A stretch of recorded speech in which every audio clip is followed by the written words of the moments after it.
नमस्कार माझ्या लाडक्या बहिणींनो, स्वागत आहे तुमचं लॉजिकल जी के मराठी या यूट्यूब चॅनलवर। मार्चचा हप्ता अपडेट इथे बघणार आहोत। तर जवळपास 70 ते 65 लाख लाडक्या बहिणींचा लाभ बंद झालेला आहे आणि त्याचं नेमकं कारण काय आहे हे कुणालाही माहीत नाही। ज्या लाडक्या बहिणींचा लाभ बंद झालेला आहे त्यांनासुद्धा हे कारण माहीत नाही आणि त्यांना हे कारण माहीत असायला हवं, त्यासाठीच आजचा हा व्हिडिओ आहे। ही माहिती सविस्तर जाणून घेऊ।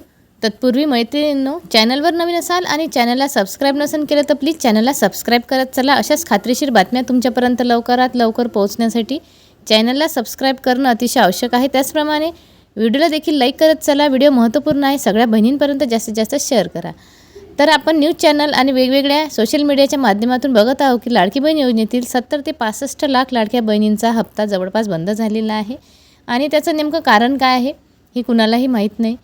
ज्या लाडक्या बहिणींचा लाभ बंद झालेला आहे यांना त्यांचा लाभ बंद का झालेला आहे याचं नेमकं कारण अजून समजलेलं नाही आणि हे कारणसुद्धा त्यांना समजायला हवं। ज्या बहिणींचा लाभ बंद झालेला आहे त्यांना असा कुठल्याही प्रकारचा SMS किंवा माहिती किंवा त्यांची लिस्ट अशी वेगळी काढण्यात आलेली नाही। अशा प्रकारची जर लिस्ट असती किंवा त्यांच्या मोबाईलवर SMS दिला असता की तुम्ही अपात्र झालेले आहात आणि नेमकं कारणसुद्धा त्यांना समजलं असतं तर खूप चांगलं झालं असतं लाडक्या बहिणींसाठी। कारण काही लाडक्या बहिणी कमी शिकलेल्या आहेत किंवा खेड्यापाड्यातील काही बहिणी आहेत, तिथे सोशल मीडिया किंवा कव्हरेजचं खूप प्रॉब्लेम असते, तर त्यांची KYC न झाल्यामुळे सुद्धा त्यांचा लाभ बंद झालेला आहे।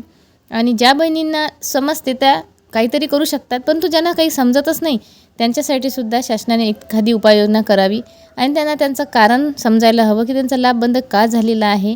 आणि जर त्यांची KYC झालेली नसेल तर त्यासाठी सुद्धा शासनाने प्रयत्न करायला हवे आणि एकदा जर KYCचं पोर्टल सुरू झालं तर एकदा त्यांची KYC होईल आणि त्यांना त्यांचा लाभसुद्धा मिळेल।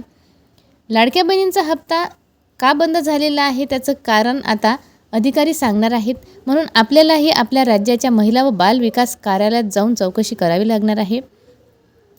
वेगवेगळ्या सूत्रांच्या माध्यमातून ही माहिती समोर आलेली आहे की बहिणींचा लाभ बंद झालेला आहे, याचं नेमकं कारण आता अधिकारी सांगणार आहेत। तर मैत्रिणींनो, आपल्याला शांत बसून चालणार नाही, कारण आपला हप्ता बंद झालेला आहे।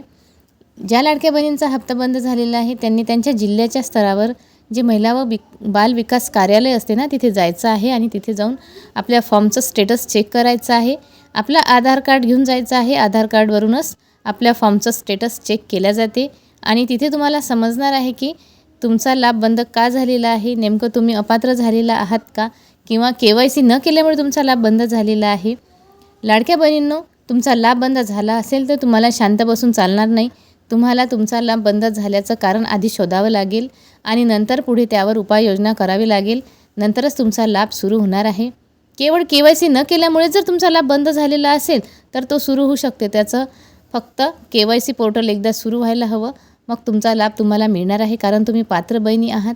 आजच्या या व्हिडिओच्या शेवटी शासनाला हेच विनंती करणार आहोत की KYCचं पोर्टल पुन्हा एकदा नव्याने सुरू करा आणि ज्या बहिणी पात्र आहेत त्यांच्यावर अन्याय होऊ देऊ नका आणि त्यांना न्याय मिळायला हवा।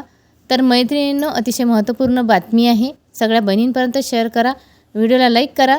कुठलाही प्रश्न तुमच्या मनामध्ये असेल तर खाली कमेंट बॉक्समध्ये कळवायला विसरू नका। जाता जाता चॅनलला सबस्क्राईब करा। धन्यवाद।